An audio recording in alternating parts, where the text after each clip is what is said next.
皆様いかがお過ごしでしょうか。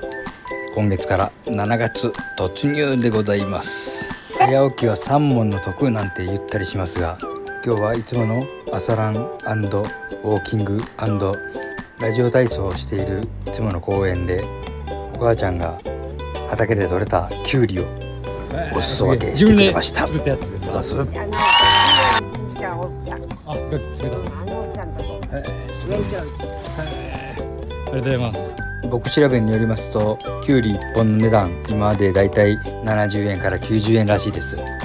となるとやっぱり三問の得ぐらいのもんなんですかね。まあそんなことですわ。おやすみなさい。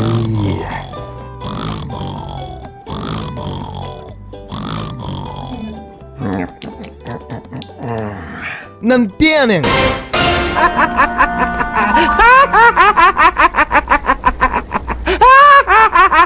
Ah!